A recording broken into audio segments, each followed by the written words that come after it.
Hi folks, today we're going to talk about how to buy a home in 10 easy steps. Easy?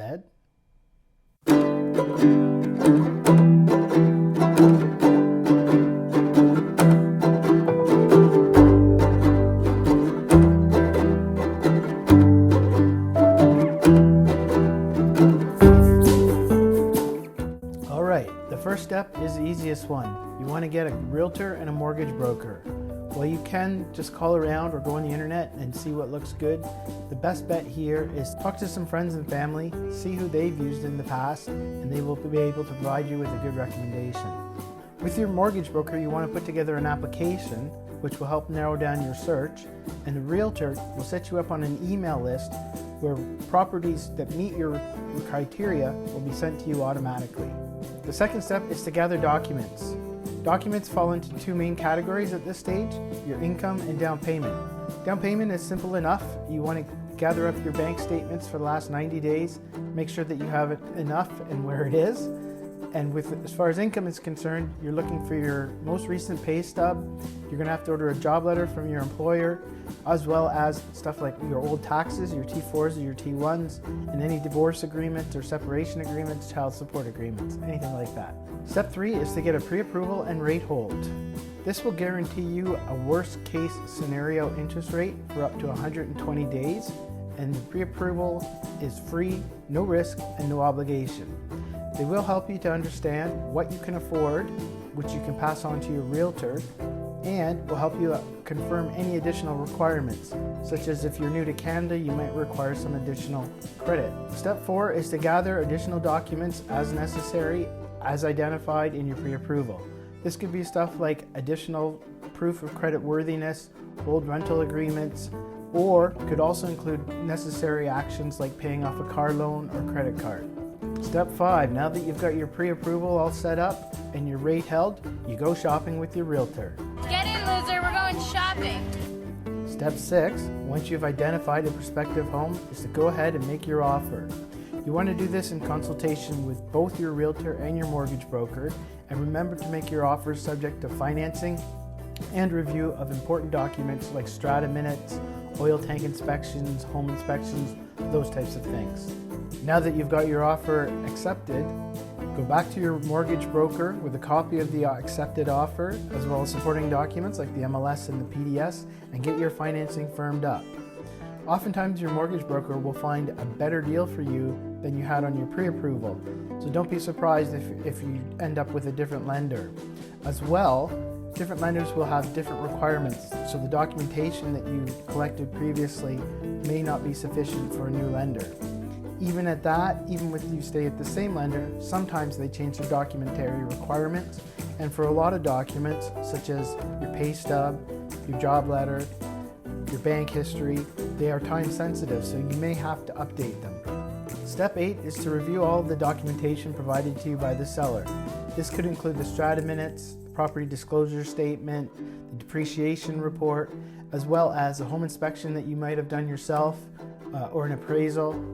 All these documents can be quite complicated, so it's a great idea to do it in consultation with your realtor, and your mortgage broker can also help as well. Step 9 is the big one. Once you've removed subjects, you are financially committed to the deal. Removing subjects is always at your own discretion.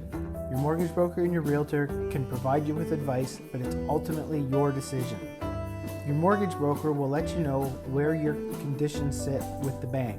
When they issue your approval, there will be a whole bunch of conditions attached to it, such as verification of your income and your down payment.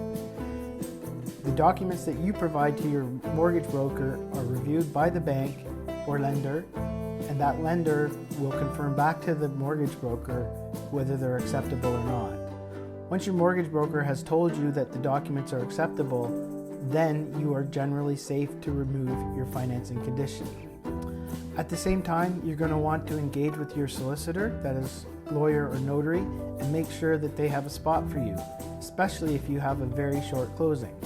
Your solicitor will also be able to confirm the balance of down payment, any additional fees and charges, such as the legal fees themselves, title insurance, that type of stuff, and help you to understand the arrangements you have to make in order to get those funds from your bank to to your lawyer. Step 10 generally happens a day or two prior to completion. What you'll do is you'll have a meeting with your solicitor where you sign the final version of all the documents and hand over the bank draft with your final payment. Step 11, there is no step 11. Get your keys from your realtor and move in and enjoy your new home. Okay, we've got some bonus do's and don'ts. The number one to do is to gather your down payment into a single account. Most lenders will require a 90-day history of all the funds that you use for down payment. This is due to anti-money laundering legislation that requires them to account for all the money that you brought into the file. Within this 90-day history, you're going to have to account for any large deposits, large being deposits of $2,500 or more. Now, just because you've had a large deposit doesn't mean it's a problem, we just have to account for it. If you get a paycheck or a bonus that's more than $2,500 and it's identified as being from your employer right on the description in your bank account history, that's fine. But if you get a check from someone and you just deposit it, they're going to want a copy of the check and to know why you got it. Second do, find your old tax returns. Oftentimes you'll have to provide 2 or in some cases even 3 years of tax returns, so you're going to want to dig these out right away. Sometimes the easiest way to do this is just to sign up for a MyCRA account, which will have all your taxes for the last few years. Number 3 to do, request a job letter. A job letter will help your mortgage broker understand how your pay is structured. For instance, working in a job where you work 40 hours a week and get X dollars an hour is not the same thing as getting an annual salary of X dollars. Lenders will look at these very differently, and depending on how you're paid, it could affect your mortgage approval quite significantly. The number one thing you want to avoid doing prior to completing on your home is to make a major purchase on credit. Once you've got your pre-approval, consider your spending frozen. The problem is that a car loan will count against you as far as your mortgage qualification goes, and it could actually disqualify you from buying a home that you found. Number 2 thing to avoid, Maybe don't quit your job. is to quit or change your job. This will completely kill your mortgage pre-approval. The third most important thing not to do is not to assume anything. Your mortgage broker is there to help. Make sure you understand exactly what you're getting and exactly why you're getting it. Lastly, do not ever make an offer on a property with unusual characteristics, such as outstanding rain screening, a former grow-op, a court-ordered sale, without talking with your mortgage broker first. Your mortgage pre-approval may not be valid for an unusual property.